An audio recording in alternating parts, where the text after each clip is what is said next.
साधारणपणे 2 वर्षांपूर्वी राष्ट्रवादी पक्षात फूट पडली।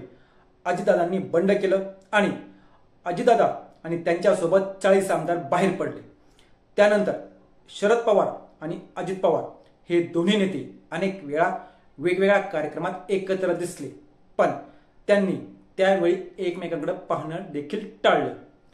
आज पवार साहेबांच्या वाढदिवसाच्या दिवशी अजित पवार आणि त्यांच्याकडील सर्व प्रमुख नेते पवार साहेब यांची भेट घेण्यासाठी गेल्याचं पाहायला मिळालं आणि यातूनच नव्या चर्चेला सुरुवात होताना दिसत आहे। नमस्कार, मी किशोर बलकवडे आणि आपण पाहतात विषयच वेगळा।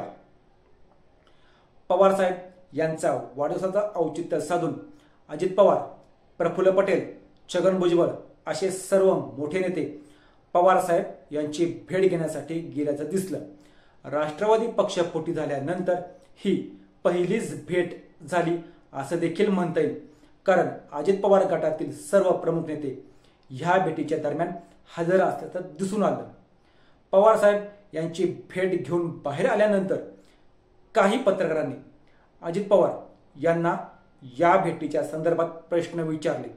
याबद्दल बोलताना अजितदादा असं बोलले की 12 तारखेला पवार साहेबांचा वाढदिवस असतो आणि 13 तारखेला काकींचा वाढदिवस असतो, म्हणूनच या दोघांना एकत्र शुभेच्छा देण्यासाठी आम्ही आज जमलो किंवा आम्ही आज या दोघांची भेट घेतली।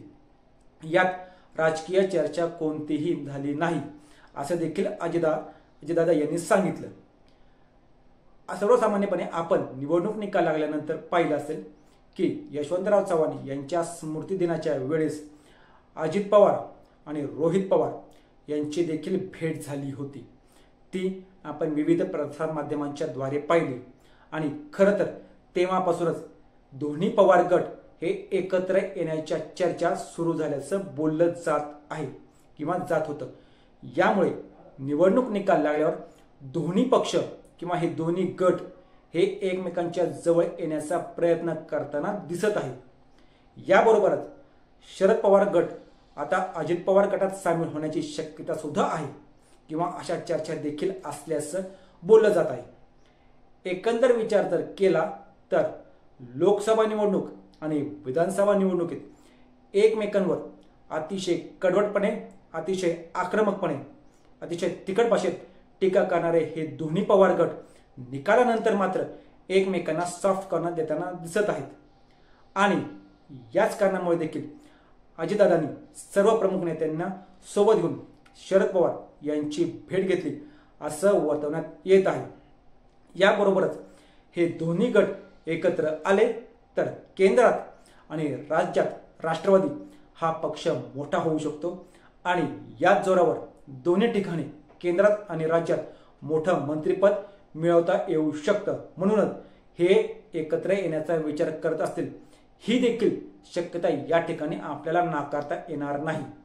यंदाची निवडणूक होईपर्यंत अजितदादांच्या नेतृत्वावर सर्वांना प्रश्नचिन्ह होतं, पण विधानसभेत दादांनी 41 आमदार निवडून आणत या गोष्टीला पूर्णविराम दिला किंवा पूर्णविराम देत आपलं वर्चस्व आणि नेतृत्व या दोन्ही गोष्टी साध्य करून दाखवल्या आहेत।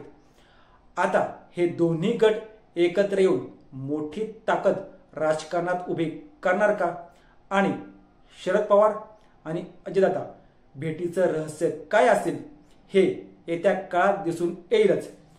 या भेटीवर तुमचं मत आम्हाला कमेंट करून सांगा आणि असेच नवनवीन व्हिडिओ पाहण्यासाठी आमच्या चॅनलला सबस्क्राईब करून व्हिडिओला लाईक करायला विसरू नका।